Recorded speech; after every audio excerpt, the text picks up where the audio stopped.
Saúdo a todos com a paz do Senhor. Eu me chamo Érico Albuquerque, sou obreiro da Igreja Ibal, extensão Tabatinga.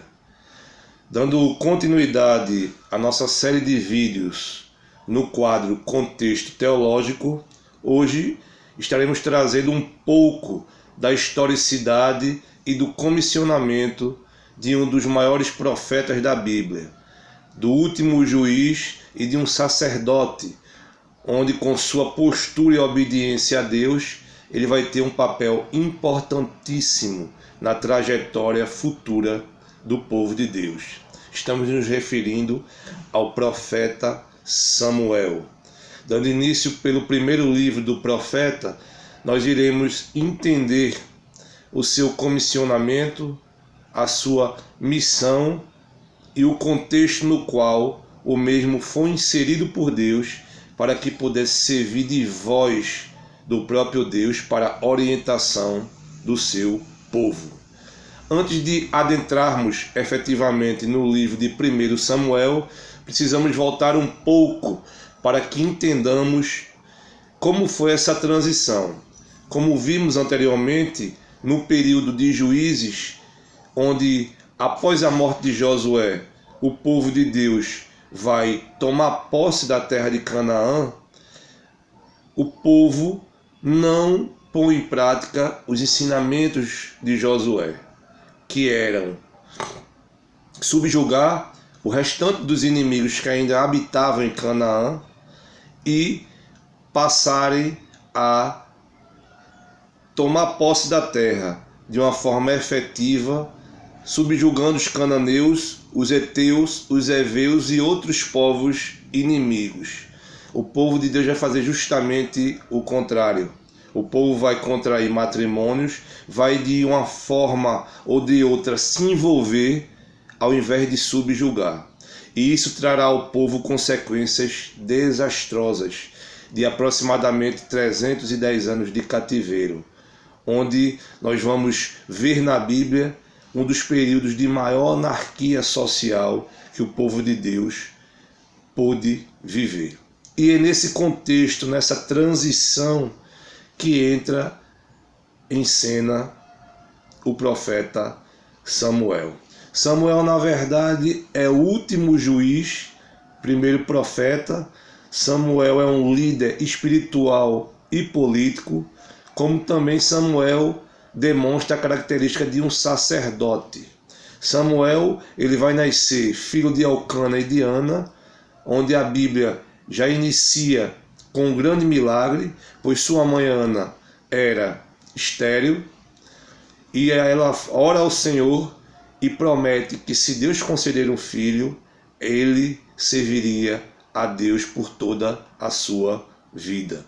E isso vai ser cumprido por Ana. Após o nascimento de Samuel e o período de desmame, Ana vai deixar Samuel aos cuidados de Eli no templo, para que ali o profeta Samuel já crescesse naquele ambiente onde ele seria comissionado para a sua futura missão. No período em que Deus falava pouco com seu povo, Deus veio a falar 3 vezes com Samuel ainda criança. E é dentro desse contexto que nós vamos entender a mudança de governo no qual o povo de Deus vai ser submetido. Inicialmente, até o período de Samuel, o povo vive sobre uma teocracia, ou seja, onde Deus é o governador principal, onde Deus é o regente e ele usa líderes para que seus preceitos fossem cumpridos. No período de Samuel, após a sua vida adulta e sua trajetória, o povo de Deus, ao perceber que Samuel estava envelhecendo e que os filhos de Samuel não condiziam com os mesmos preceitos morais, éticos e espirituais do seu pai Samuel, o povo de Deus teme que eles venham a viver o mesmo período de anarquia vivido em Juízes. E ao perceberem que os filhos de Samuel não teriam condições de dar sequência à liderança do seu pai, o povo clama por um rei. É bem verdade que Deus já havia prometido que o povo de Deus seria governado por um governo monárquico. Mas o povo de Deus, trazendo e externando uma característica humana, onde muitas vezes nós queremos apressar os planos de Deus, eles clamam por um rei imediato. Samuel se sente desprestigiado, Samuel se sente incomodado e entende que Samuel estava sendo rejeitado pelo povo. Ao orar a Deus para interceder a petição do povo por um rei, Deus acalma Samuel e vai dizer que, ao pedir um rei, o povo não estava rejeitando Samuel, e sim ao próprio Deus. E é nesse período onde Deus, através de Samuel, vai ungir humanamente o primeiro rei da história do povo de Deus, que foi o rei Saul, no qual no próximo vídeo nós iremos adentrarmos de maneira mais efetiva nas características e nesse primeiro reinado de Saul. Outra curiosidade do livro de Samuel é que anteriormente esse livro do 1º e 2º Samuel eram um livro só. Porém, os eruditos, um século antes do nascimento de Cristo, passam a separar esse livro pelo simples motivo de, ao traduzirem para o grego, os livros originais, ou seja, o 1º e 2º livro de Samuel juntos, não cabiam no papel, ou seja, no rolo da época no qual os livros bíblicos eram confeccionados.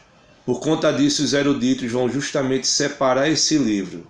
Porém, a separação não tira a relevância e a importância desses dois grandes livros, no qual estamos iniciando hoje um mergulho em sua identidade social, cultural e espiritual. Outro detalhe importante é entendermos que esse livro se dá justamente de 1110 a 1000 a.C.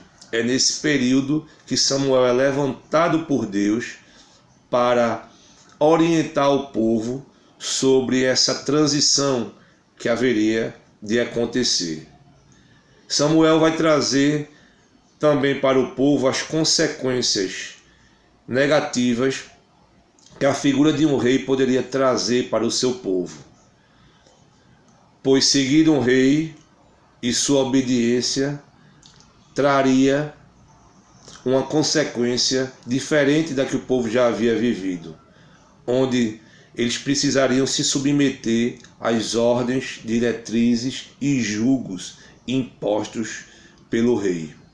E todos esses prós e contras e o início do reinado de Saul nós estaremos vendo no próximo vídeo. Que Deus abençoe a todos. Até o nosso próximo encontro.